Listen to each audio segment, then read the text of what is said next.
Welcome, welcome. Hello, everyone, and welcome to Mommies and Money. My name is Laura Whedon.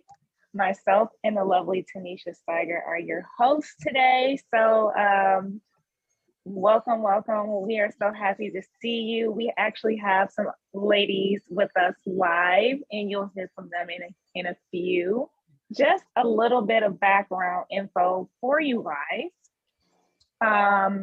Mommies and Money was started back in September. Myself, Tanisha, and the lovely Delita McRae, we were all kind of having a little powwow, right?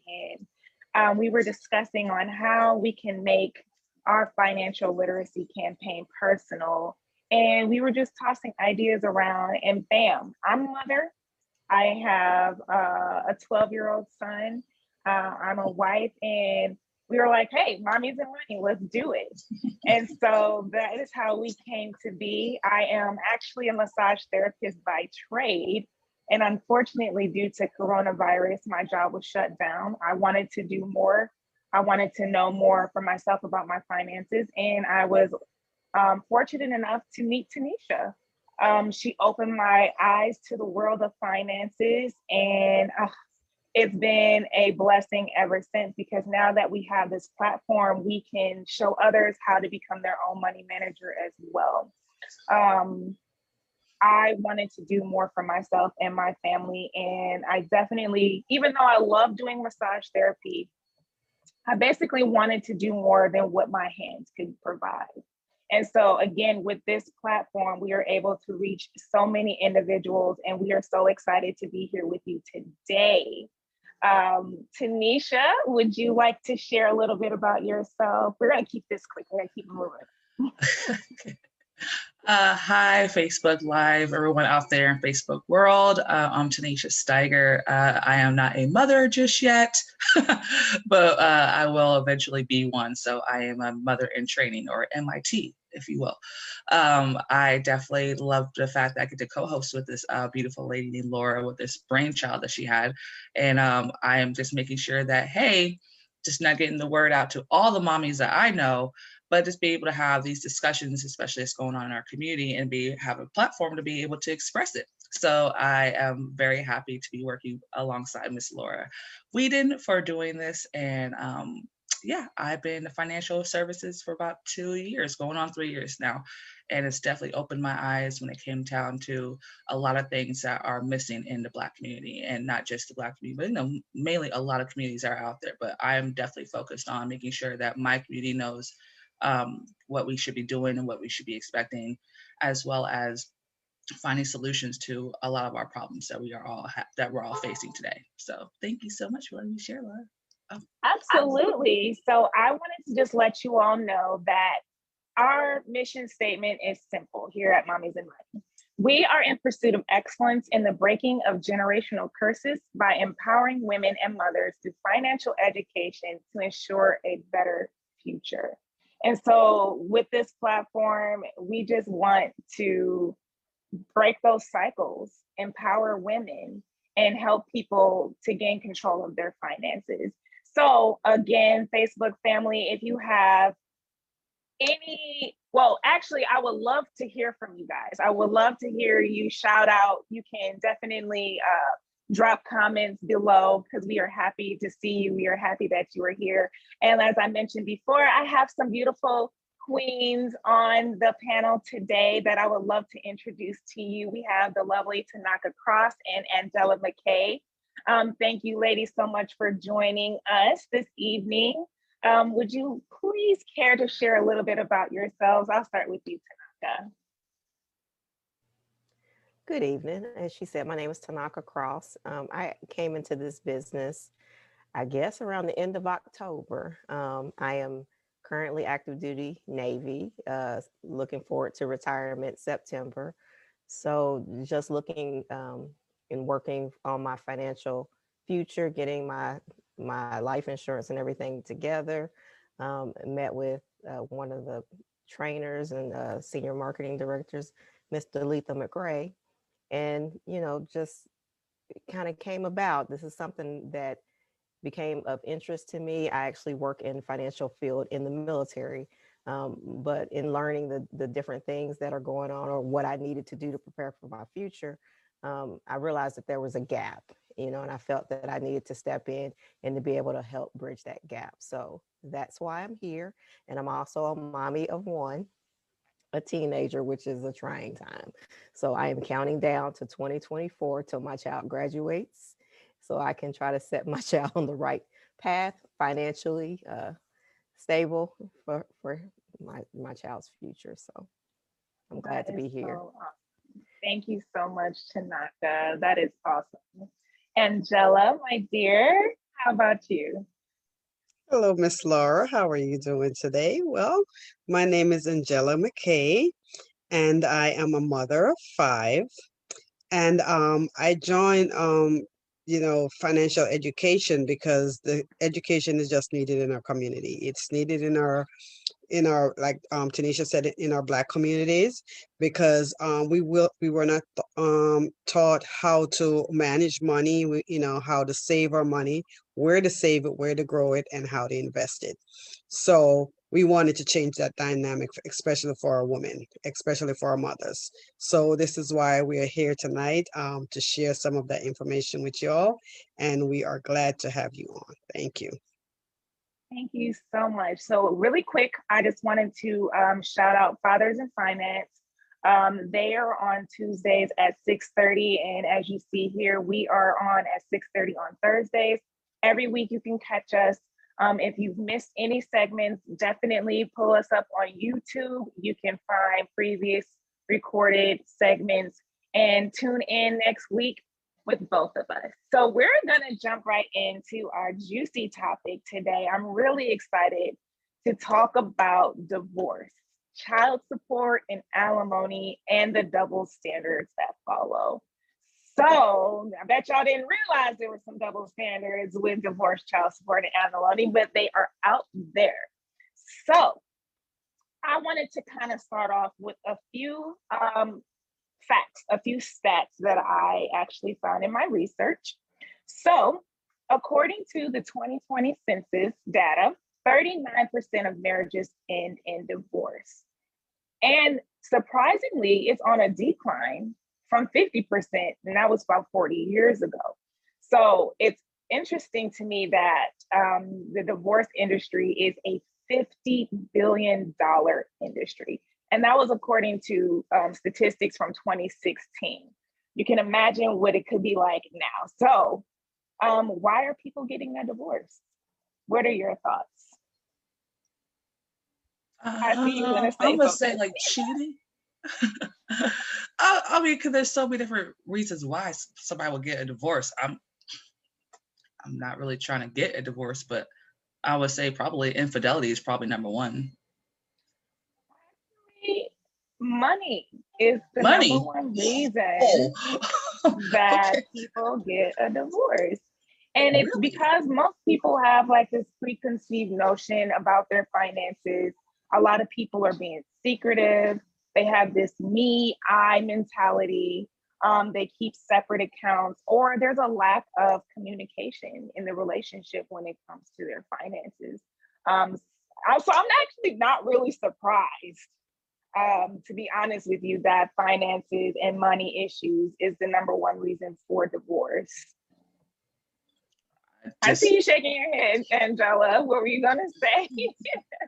Yeah, definitely. A lot of times, again, some people, again, that conversation is not had before marriage. And again, you came out of an individual relationship, handling your money, this person handling their money. So if that's not discussed prior, or how to handle, do we get a joint account? Do we get separate accounts?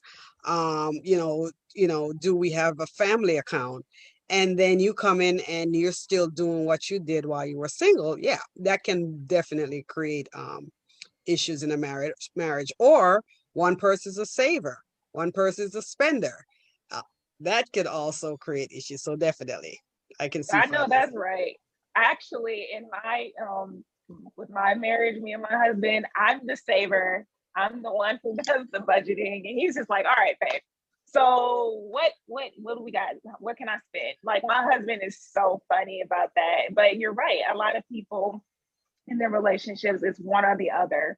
And I find that personally, the more married women that I talk to, they're usually the ones that keep the budget, that keep track of the finances. Now, there are some out there, women, they're just like, all right, what's my allowance for the month? What's my allowance for the week? I'm gonna just take the credit card, the black card, or whatever. Look, Tanisha, allowance. I mean, they have that access and they just go crazy.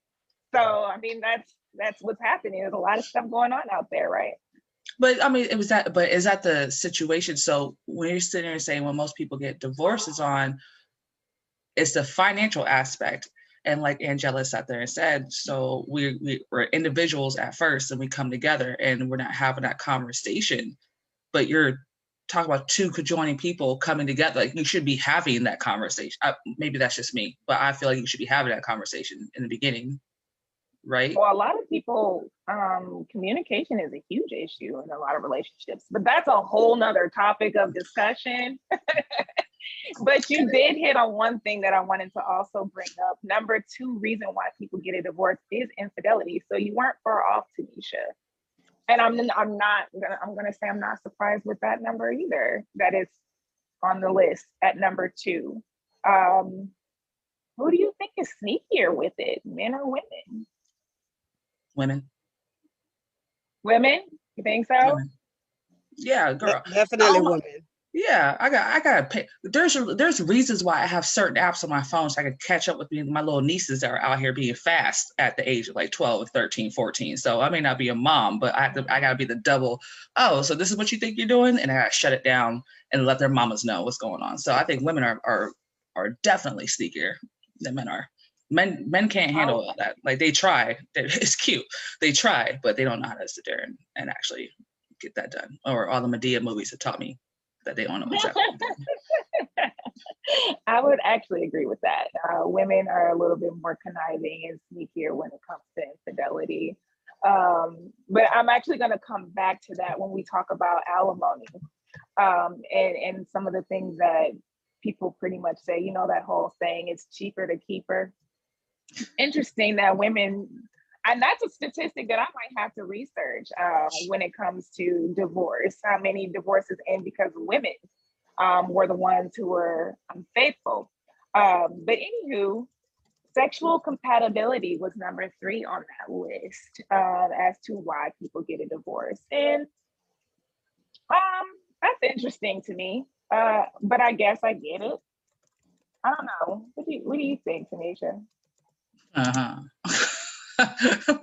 That's kind of like number 3, considering, I don't know, I guess people may know what their partner is like before marriage. I don't know. That's an interesting one to again. I guess that's to me. I guess unless you're saving yourself for marriage, which is 2021 now, so I'm assuming that's not many people are doing that. But I would think, like, if it felt wrong the first time, why would you keep it going? So don't ask me. Yeah, I have different ideas in that situation. I just feel like you should know.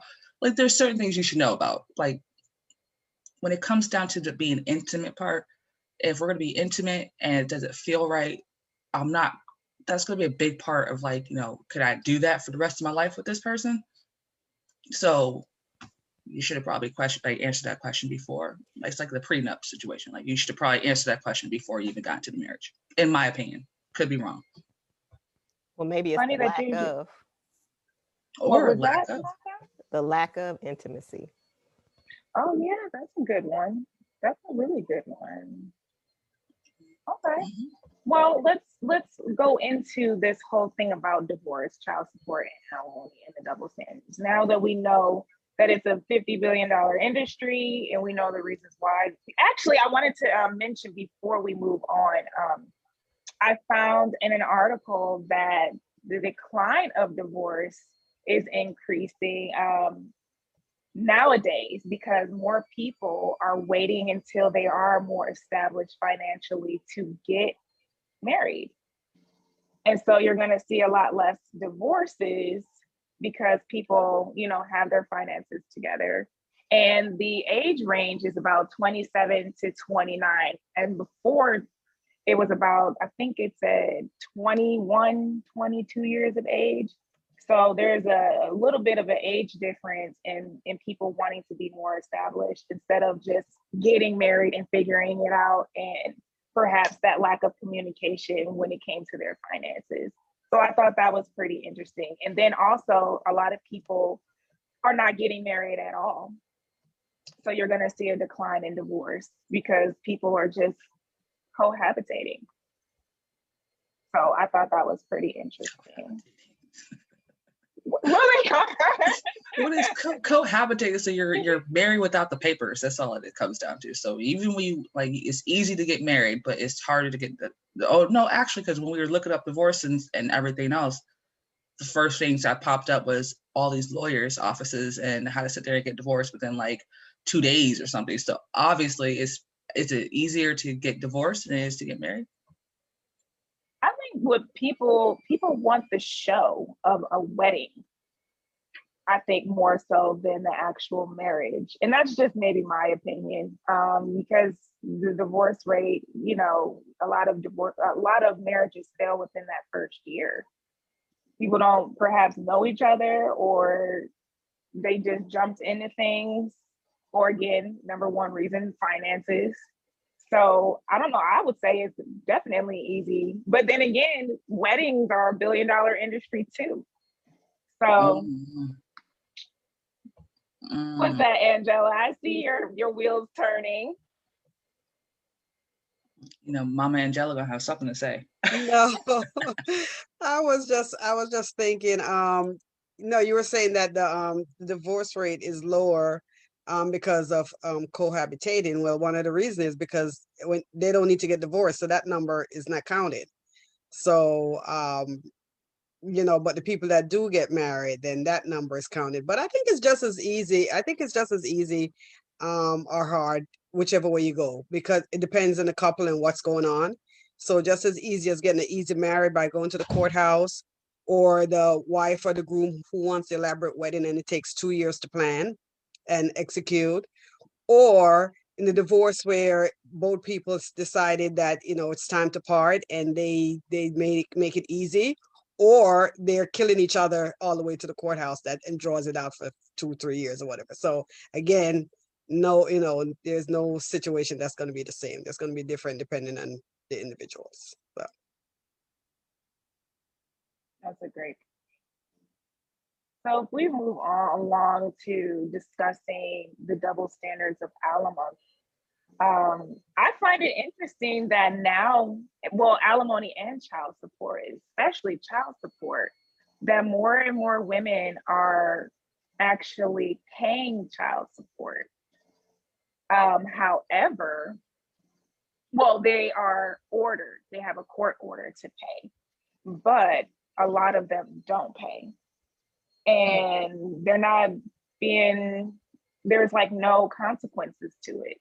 What I've been finding out, a lot of women who just don't pay their orders, they're just getting away with it. And a lot of men aren't saying anything. And I'm like, well, why? Time out. So women are paying child, which I get that. Women are paying child support, but they're getting away with it. But there's an issue going on, because I would say in the Black community, if like you don't pay child support, like it accrues debt. It's like debt, right? So it just accrues up. Like there's men going to jail for not paying their child support.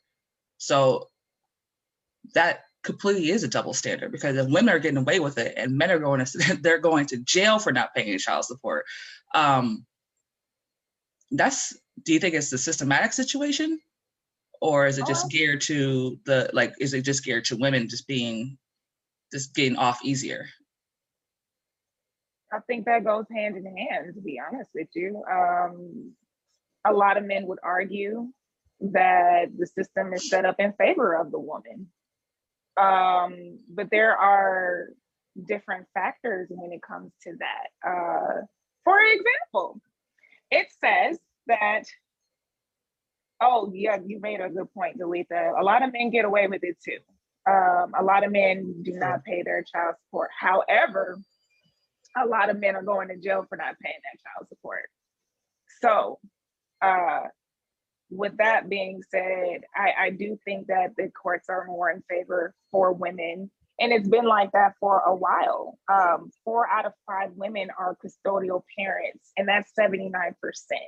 And then 1 in 5 custodial parents are men, which makes that 20.1%. And so actually 25% of custodial parents are Black. I thought that was pretty interesting too. 52.7% of custodial parents are single mothers, and they are awarded child support, while 39% of custodial single fathers were awarded child support. So overall, it says that 43.5% of custodial parents get the full amount of the support that they're entitled to, but more than 30% don't receive any child support at all. So unfortunately, I wasn't able to find any stats that broke it down, men compared to women, as far as who's paying more and who's not paying at all. But that's a huge number of people that don't receive anything at all. I'm literally just shaking my head because I just feel, I don't know, maybe because of where and how my family was and how my father and my mother were. I just feel like, if you bring a child into this world, I feel a certain way about that. If you bring a child into this world, it's not the child's fault. It's really not. But you both have a responsibility, like each side. And it bothers me. It bothers me to a certain point, because I don't feel like, you should have to force anybody to sit there and be able to pay child support. But if you make a person, it should be both sides in my head, because it's not like the mom is just like, you know what? Let me think about it, just do it. Let me just pull Virgin Mary and boom, I'm pregnant. So there it is. Like, I just feel a certain way about that. 30%. I think it also comes down to on both sides. Because as you heard, that percentage, 39% of custodial single fathers are awarded child support. So, and a large majority of those women aren't actually really paying. And I think it comes down to accountability and integrity. Like you said, Tanisha, if you made this person, you should take care of them. And it's not fair to the child that, one person is not doing what they're supposed to be doing. And a lot of times, even with the stat, you're saying, now more women are paying child support, but traditionally the women were the ones who, have custody of the kids and are the ones that need to receive the child support. And a lot of times they don't get it. And a lot of times those women are in poverty. So they are in poverty and the children are in poverty because the men are not paying child support.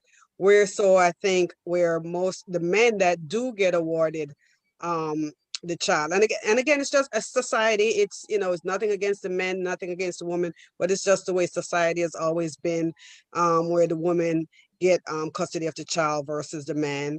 And more so often than not, the men refuse to pay child support for whatever reason. Like Tanisha said, this is your child, and no matter what is going on with you and your ex-person, wife, whatever, you should think about your child, and they're the one who needs that finances. And we come back to women that put women in a position where now they can't afford to take care of themselves and their children. Right. So for me, looking at it, is there double standard? Going back to the topic, is there double standard child support, men and women? I don't feel like there's a double standard. This is my opinion, because more often it's the woman who has custody of the child, whereas there's only a small percentage maybe of the men who has custody of the child. So I give it up to all single women out there that are taking care of their children, because single moms, I don't like, You call me a superwoman all you want to, but single moms, bruh, y'all take the cake. Because you have so much going on. Like, it's like, you gotta be the football player, you gotta be the basketball player, you gotta be the cheerleader, you gotta be the cook, you gotta be the educator, you gotta be the driver. Like, oh, y'all, shout out to all the single moms out there, by the way. That's just me personally. Go ahead. Sorry, Laura. Go ahead. Oh no, it's fine. Because you're right, single women, single mothers are superwoman in the flesh. So I absolutely agree with that. What I was gonna say to piggyback off of Angela,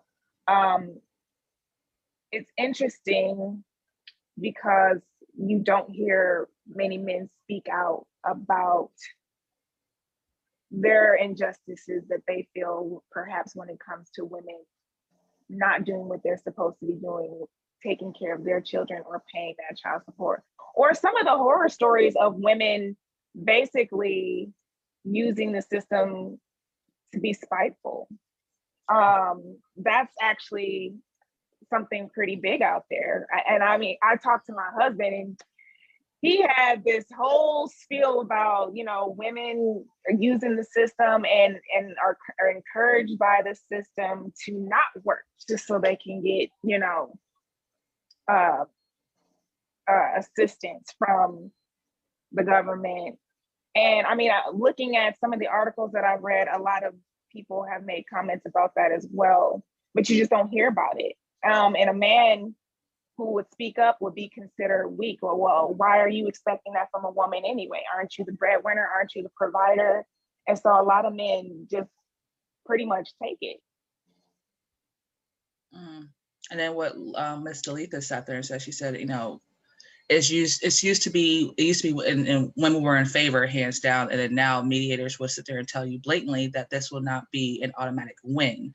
Oftentimes, because of the position of power is male and likely has experienced a double standard of what you are describing, and now wishes to make an example of the current situation to disprove favoritism.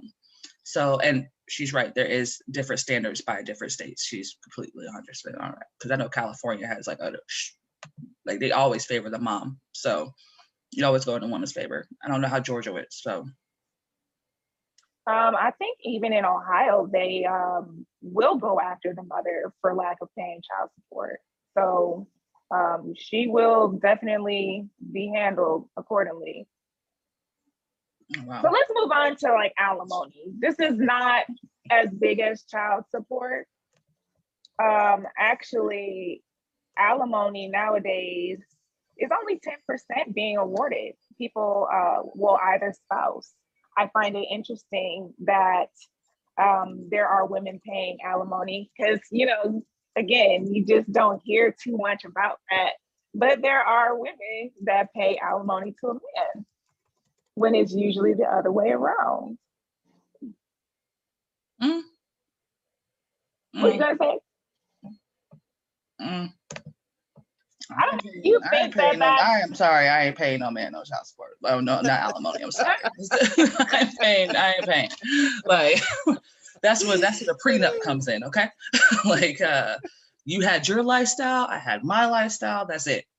That's it. But I think about these things. So do you think that that's fair that a woman should pay a man alimony? Or child support for that matter. I'll jump in there. I think alimony, again, I think it came about because, again, the woman, as always, was getting the short end of the stick. Because, before, women stayed home and work, took care of the children, took care of the house, took care of the husband. They were there. A lot of successful men, the woman was behind them, making those phone calls, making sure that they're at the meet, they're clean clothes, all of that stuff. So society would say, oh, the woman don't work. Yeah. A man would not be able to stay home and did all of that. Men are finding out now because there's a little bit of role reversal where they're staying home. And so it had to be ordered because, again, all of these women were divorced, and now they're in poverty because they never went out the house and make a living. They made the home. and there was nothing after they got a divorce because the men, they controlled everything. So, they were out there homeless. So something had to, we had to do something about it. So, alimony was now ordered for these husbands to pay their wives for all those years of slavery that they were doing at home. And so of course, people are gonna take advantage of whatever rules, laws, or whatever come about. People take advantage of it. So in that instance, the men said, well, you should pay me too because you make more money than I do. So I'm with Tanisha. I am not paying no man alimony. It's interesting because you talk about the income margin, and nowadays more women, like you said, are making more money. So men are feeling more entitled to that money that she's making. Entitled. And also, yeah. They feel like. Okay. That's stop it. No. Okay. Like entitled. First of all, I recruited you to be my husband. Okay. Okay. So the fact that you were entitled to be in all my presence. Okay. So if you want to sit there, you want to get a divorce, like I sat there and said, that's where the prenup comes in. Yeah. I started thinking about these things. Now, back in the day, it might have been a little differently because you're like, oh, I love him. He loves me. We're going to be great together. Yay. And next thing you know, he finds Sandra, which is his secretary, attractive. All right. And like he's spending time, all that. You already know that it goes down like that. So it's the fact that you're saying entitled to money, like you're entitled to what I built. Oh, see, no, we're not doing that. No, sorry out there, Facebook world. I'm not playing that game. Well, can I raise the question? Could a man say the same thing about a woman? Why is she entitled to take all the stuff that I've earned over the years as well? Now, if both individuals are working, what about that? A lot of things, especially with child support nowadays, is determined by the income of the payer. So I can imagine that maybe alimony is awarded the same way. But what do you do when both parties they have income? Like I said, and most of the times, I'm not saying this is 100%, so we'll always follow the 80-20 rule. But 80% of the time, the women have a job and have another job at home. He has one job. He can go out now and get 2 jobs. That's all I'm saying. That is very true. Great point. Miss Jennifer, I saw you were about to say something. Go ahead, my dear. You sure? No, I was just kind of reminiscing with everything that's been said. You were talking about women paying alimony to men. I almost fell victim to that because I happen to be making more money. Men know how to, not all men, I shouldn't say that. Some people know how the system works and will not find a job, but not find a job worth a nickel, and then cry wolf to say, well, I've been living this way, married to my wife all these years, and I've been comfortable. Now I don't have any place to go. I don't have any support. And men, well, as well as some women, will get away with that. And but like Tanisha, I was like, I'll be doggone. That's not happening. Okay. That's right. You're right, though. I mean, personally, I know a few individuals that have not necessarily paid alimony to actually, I do know of a young lady who had to pay alimony and child support to her child's father, and found themselves in a situation where they were battling the system to get that custody based off of that person knowing how to work the system. So, I mean, it does happen to people. And I also know individuals whose child's father is doing the same thing. They will purposely not work so that they don't have to pay that child support and are getting away with it. Or because they know how to work the system. Right. And the proof of the pudding isn't to the woman. The proof of the pudding is, you can go to court and you have to prove that he's not doing this and doing that when it's clear that they're not. But unless you can prove that, then you are kind of out of luck. Well, you can always take that video camera that you have on your phone and you follow them for a couple of weeks and then just record it. Because I mean, but how can you do that? You're working. You're trying to make ends meet. I may not be working. I would tell the judge that I took 2 weeks off on vacation to follow this man that's asking me for all this money, and I'm trying to tell you he is not doing A, B, or C. But that's just me. That's just how I think. If I know that the man that I'm involved with, I was involved with, and next thing you know, he wants to sit there and take advantage of me in the whole child support situation, and I know he's not working the way I was working. See, this is what I get. This is how I feel like this is what makes me crazy, in my head. I know that somehow my mom was like, no, you're gonna be a little psychotic. It's totally fine. So I would be like, all right, cool. Let me just follow him for 2 weeks and see what he does. Make sure he's actually doing what he should be doing. And then I would just be able to give the proof to my lawyer. Lawyer, here you go. Such and such, such and such. Do what you gotta do. That's just me. That's just me. All right. And I get it. But and I think this is why finances really need to be talked about up front. It's okay it's not enough to just have a BMW, a black man working, or whatever man working. Do we know their habits once they get their paycheck? Where does it go? How does it support a family? They support themselves because they're good by themselves. mm-hmm. But when it's time to come to taking care of a family, that's a whole nother ball of wax. So it's good to have those conversations up front, knowing who's going to be the financier in the home. Is it going to be me or him? And are we okay with that? It's going to be mutual. Are we coming together?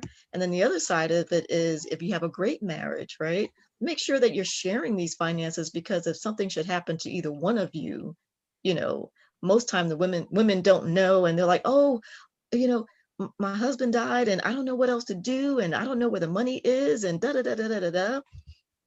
So it's good that you have that education. They both understand their finances together. And actually, Delitha made a great point. She said, my hope and prayer is that families will realize the bigger picture, the family, together or apart. Family is family. We must care for our children, our next generation, and legacy. I know the same gendered relationships that make this financial discussion look like a non-issue, and others need to take note. I know ex-husbands still holding down their children, and the ex-wife or girlfriend is dodging him out in front of the children. Is dogging him out in front of the children, which should never happen. And she also said that basically with men, realizing that if you have my child or children, I want you well, and that's maturity. And I thought that was a great point. And it goes along with what I said before, having that integrity. I think that's a big part of it. So alimony, what about that whole saying, it's cheaper to keep her? When we talked about the whole infidelity piece. Okay, I know everyone on here saw Waiting to Exhale, right? Y'all all remember the part where Angela Bassett went a little nutty, okay, but she had every right to go a little nutty because her husband was the one who was cheating on her. And so she burned all this stuff and sold all this stuff, right, just to make sure she could keep the house over her head. But again, when it's the infidelity situation, I don't know. I guess I don't really care for cheaters. I'm not really good on, I know I can't personally do it because that's just doing too much. It's I got to take care of you. That's doing too much. I mean, that's what I'm moms do it with kids. And then next thing you know, they got the kids and then they're trying to date. And then when they're trying to date, they're trying to get, it's a lot of stuff that women go through when it comes down to the whole, because the infidelity just hurts you. It just breaks you. I mean, it just literally just hurts you. It just breaks your heart. So as a woman, because we're emotional beings, but we're logical at the same time. Men don't think with the head that's on their shoulders most of the time. they think with the one below the pants lines. So, you know, it's just, I just think it's pretty crazy that, you know, I believe that finances are definitely number one, but like the infidelity part, that's just heartbreaking. That's just, just tell me if you don't like, if you don't find me attractive, just tell me if you don't want to be with me anymore. That's just, again, communication. And I just feel a certain way about that. So I'm And not good with that's also a difficult one too with infidelity, because, and again with women and finances. I mean, finances is such a major part in a woman's life. That's why we're here. That's why we're teaching that financial education, because it's just, you know, it's your pathway to freedom, really.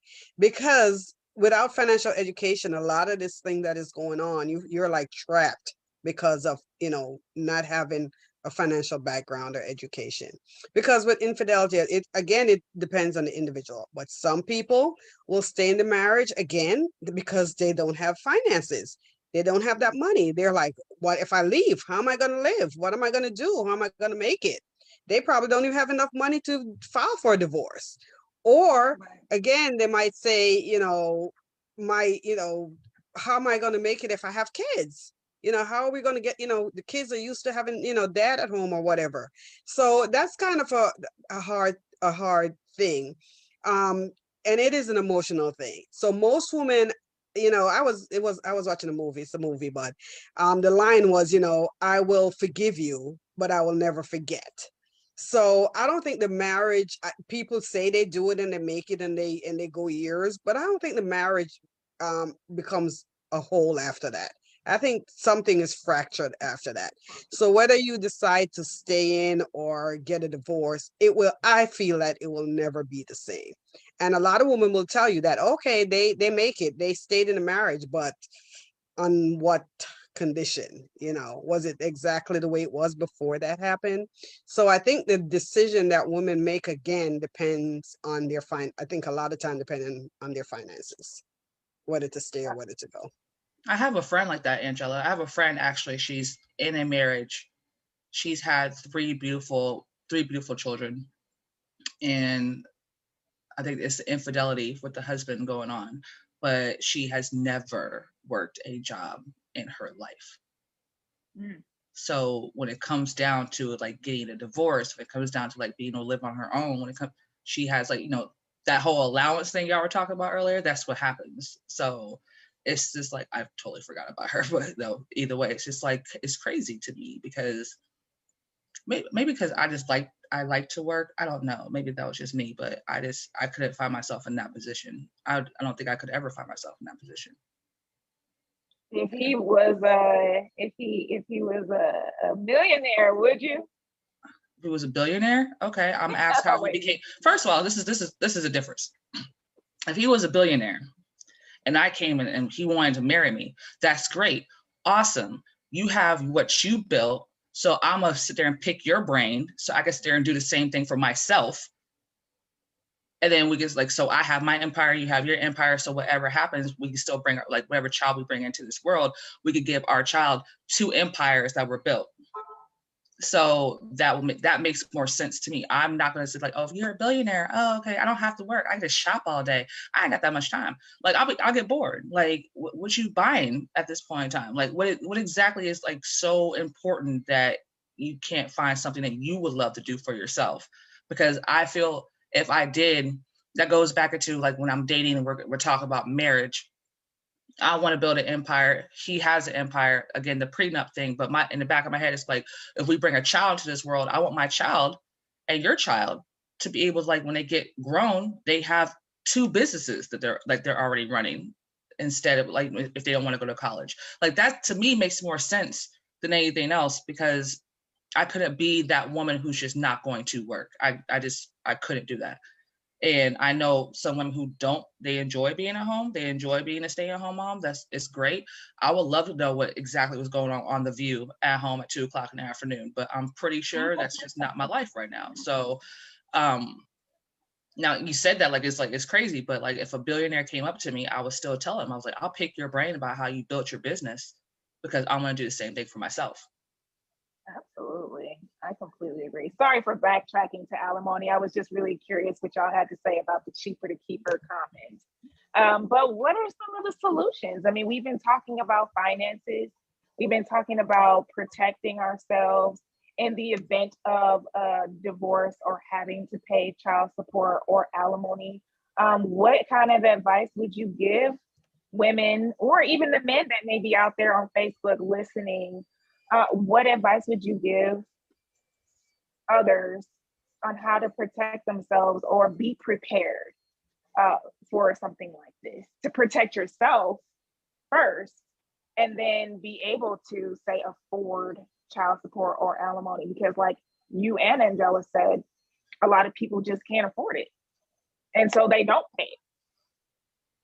I mean, I think I read in I believe it was 2018, $36 billion wasn't paid for child support, or was it billion? It was a million or billion.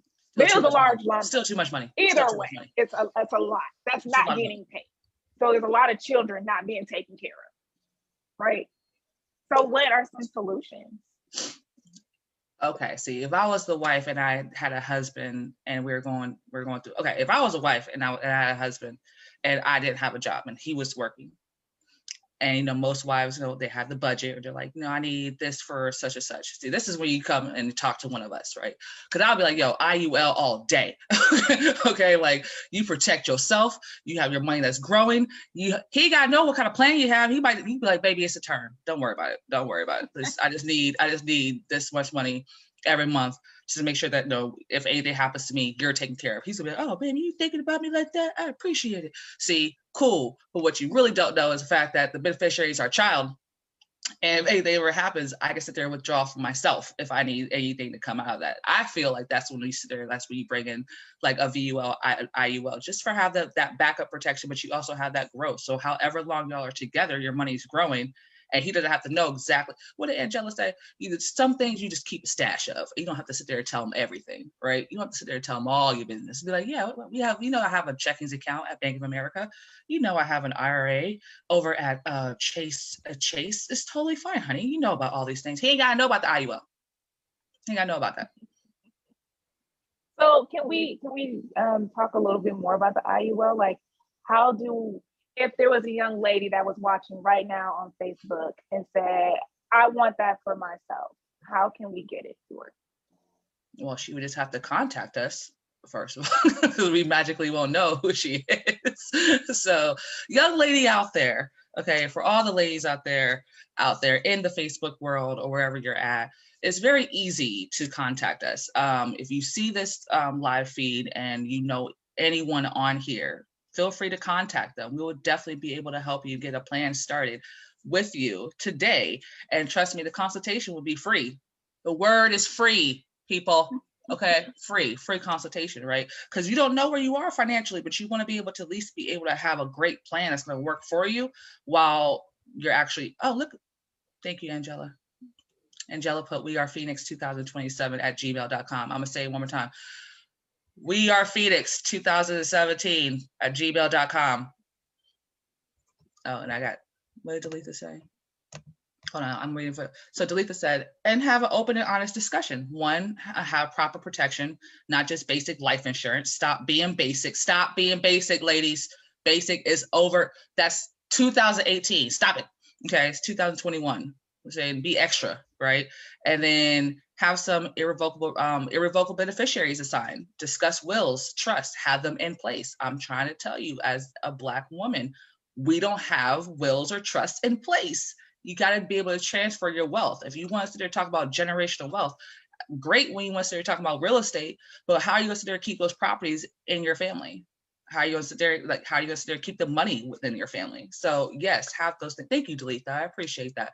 Don't let your family fight probate court for all the things that you built for in your entire life. Probate court sucks. Okay. As a matter of fact, just throwing this in, the person that just passed away, was it Larry King, whatever his name was?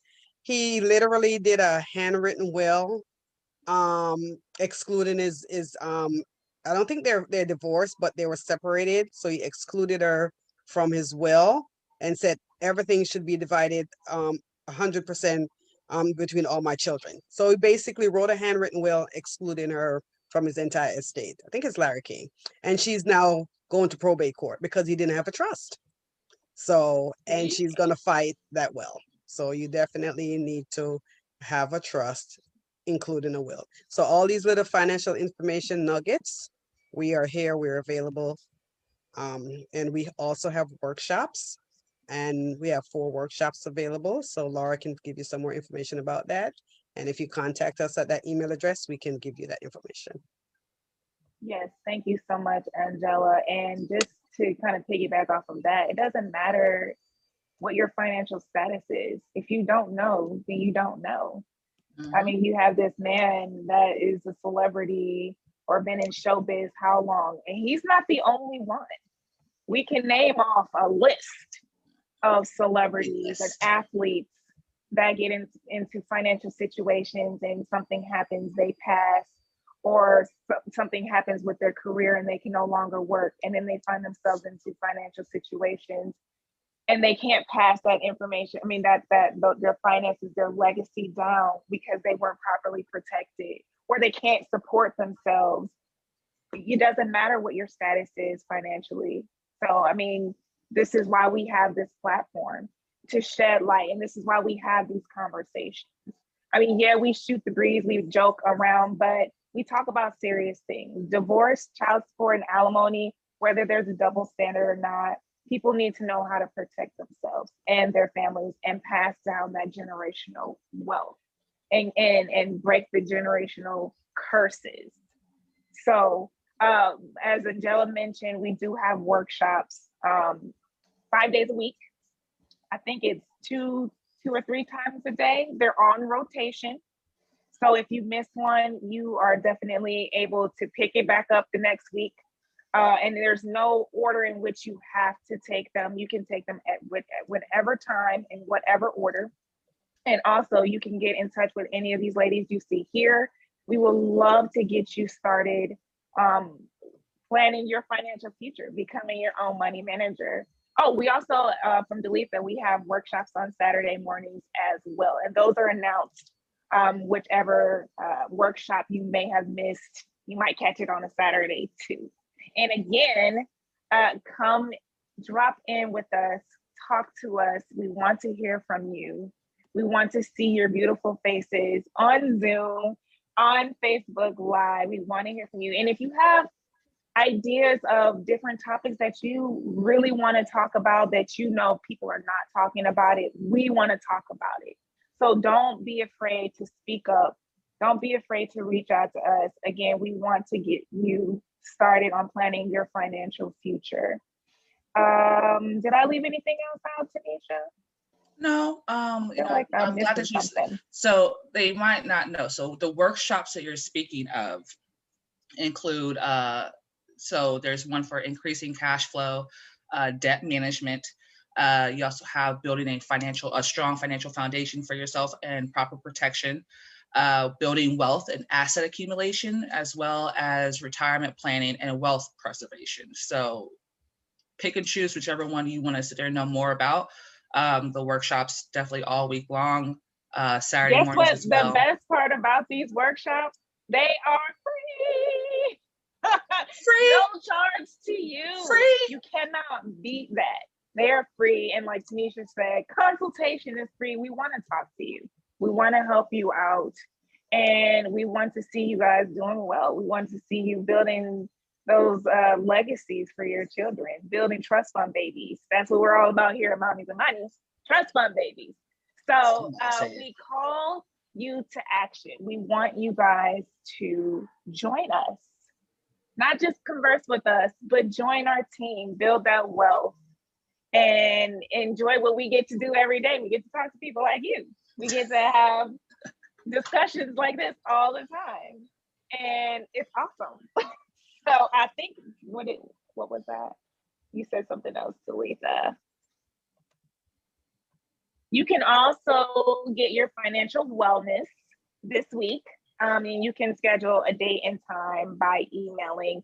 That email address, once again, is wearephoenix 2017@gmail.com. And as So, well, just to help you out, Laura, when I post the YouTube video for Mommies and Money for tonight, I'll also post it. I'll post it with the survey link, so they can also be able to do their own cards. We'll be able to also reach out to them as well. So you have everyone out there, you have different opportunities to be able to reach one of us. And I promise you, once you do, you are not going to be in that basic mindset anymore. We are going to sit there and light a fire underneath you, because that's what mommies do. Mommies want to make sure that we take care of what we have in front of us and take care of the family. Because we are family. I got all my sisters with me. Thank y'all so much for joining us. That is our time. We really appreciate you guys for joining us. Oh, it was so good to see you, ladies. Y'all are so beautiful, strong Black queens. I love it. Tune in next week. We have another hot topic for you and some more good stuff. So we'll see you then. Have a wonderful night, everyone. Bye. Good night. Bye. Bye, Facebook Live. Facebook.